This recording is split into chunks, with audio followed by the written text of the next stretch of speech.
నమస్తే, welcome to real TV focus. నేను మీ వెంకట్ గన్నవరం.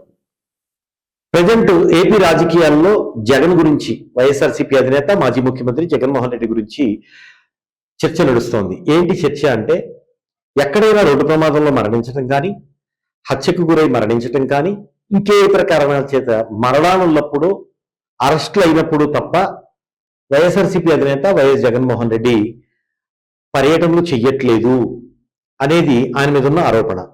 వాస్తవానికి ఒక 10 పర్యటనలు ఆయన చేస్తే 7 నుంచి 8 పర్యటనలు చనిపోయినాయో, లేకపోతే అరెస్టులో, లేకపోతే హత్య గావింపబడి ఇదైతే వాటికి పర్యటనలు ఉంటున్నాయి. కానీ దాదాపు 2024లో ఆయన ఓటమి చెంది 11 సీట్లకే పరిమితం అయ్యి 2 సంవత్సరాల 3 నెలలు అంటే 27 నెలలు కావస్తున్నా ఎక్కడా కూడా ప్రజలకు కావాల్సిన వాటిపై, ఇప్పుడు జనరల్గా ఎప్పుడైనా ప్రతిపక్షాలు ప్రజల తరపు నుండి పోరాటాలు చేస్తాయి. ప్రభుత్వం తీసుకునే నిర్ణయాలు అన్ని కరెక్ట్గా ఉంటాయని అనుకోవడానికి లేదు.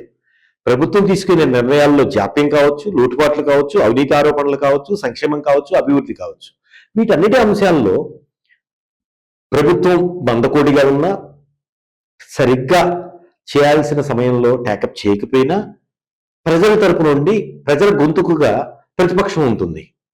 సమాజంలో ప్రజల గొంతుతో మాట్లాడేది ఇద్దరు. ఒకటి జర్నలిజం, 2 జర్నలిస్టు ప్రజల గొంతుకే మాట్లాడతాడు, 2 ప్రతిపక్షం. సో ఆ ప్రతిపక్ష పాత్ర అనేది పోషించడంలో వైఫల్యం చెందుతోంది. ఇప్పుడు సిదిరి అప్పలరాజు కొడుకు అరెస్ట్, ఆ తర్వాత సిదిరి అప్పలరాజు కొడుకుని యాక్సిడెంట్ చేసిన దాని మీద కేసు తారుమారు చేశారనే అంశంతో అప్పలరాజును కూడా, మాజీ మంత్రి సిదిరి అప్పలరాజు, ఆయన అరెస్ట్ చేశారు. దానికోసం శ్రీకాకుళం పర్యటనకి వెళ్తున్నారు. సో ఈ రాజకీయ వర్గాల్లోనే కదా, ప్రజల్లో కూడా ఒక విమర్శ అయితే తలెత్తుతోంది. ఏంటి, ఈయన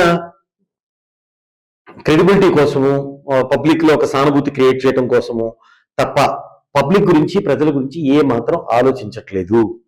ఒక ప్రతిపక్ష నాయకుడిగా ఆయన పాత్ర 100కు 100% నిర్వర్తించట్లేదు. 10 పర్యటనలకు వస్తే దాంట్లో 7 నుంచి 8 పర్యటనలు ఈ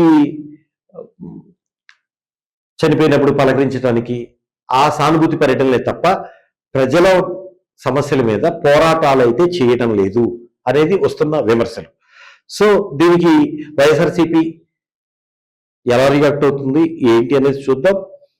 ఏదేమైనా కానీ రేపు అక్టోబర్ నవంబర్లో స్థానిక సంస్థల ఎన్నికలు రాబోతున్నాయని ముఖ్యమంత్రి చంద్రబాబు నాయుడు ప్రకటించిన నేపథ్యంలో వైఎస్ఆర్సీపీ పరిస్థితి, అధినాయకత్వం కానీ పార్టీ పరిస్థితి కానీ ఇలా ఉంటే 2024 ఫలితాలే పునరావృతం అవుతాయంటే ఒక పక్క కూటమి చెప్తోంది.